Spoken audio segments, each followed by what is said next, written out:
शेतातील पत्र्याच्या घराला आग लावत कुऱ्हाडीने वार करून जीवे मारण्याचा प्रयत्न केल्याप्रकरणी एकाविरुद्ध विरगाव पोलिसात गुन्हा दाखल करण्यात आला आहे। रवींद्र हंसराज तांबे वय 25 वर्षे राहणार नागमठाण असे गुन्हा दाखल झालेल्या संशयित आरोपीचे नाव आहे। प्रकरणात मंगल सोपान चांबले वय 50 वर्षे राहणार चांबले वस्ती गट क्रमांक 58 नागमठाण यांनी फिर्याद दिली आहे। त्यांनी दिलेल्या फिर्यादीनुसार रवींद्र याने त्यांचे पती सोपान यांना शेतात ट्रॅक्टर घेऊन जाण्याच्या कारणावरून ते घरात असताना घराला आग लावली व कुऱ्हाडीने त्यांच्या डोक्यावर वार करून गंभीर जखमी केले।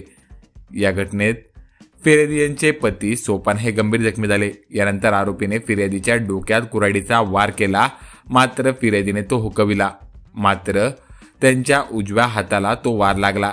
यात त्याही गंभीर जखमी झाल्या। त्यांना उपस्थितांनी वैजापूर येथील रुग्णालयात उपचारासाठी दाखल केले।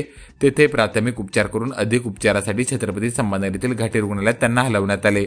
या प्रकरणात मंगल सोपान चांबले यांनी दिलेल्या फिर्यादीनुसार रवींद्र याच्या विरुद्ध विरगाव पोलीस ठाण्यात जीवे मारण्याचा प्रयत्न केल्याप्रकरणी गुन्हा दाखल करण्यात आला आहे। तर या प्रकरणाचा अधिक तपास विरगाव पोलीस ठाण्याचे सहाय्यक पोलीस निरीक्षक शंकर वाघमोडे यांच्या मार्गदर्शनाखाली पोलीस उपनिरीक्षक मनोज पाटील हे करीत आहेत।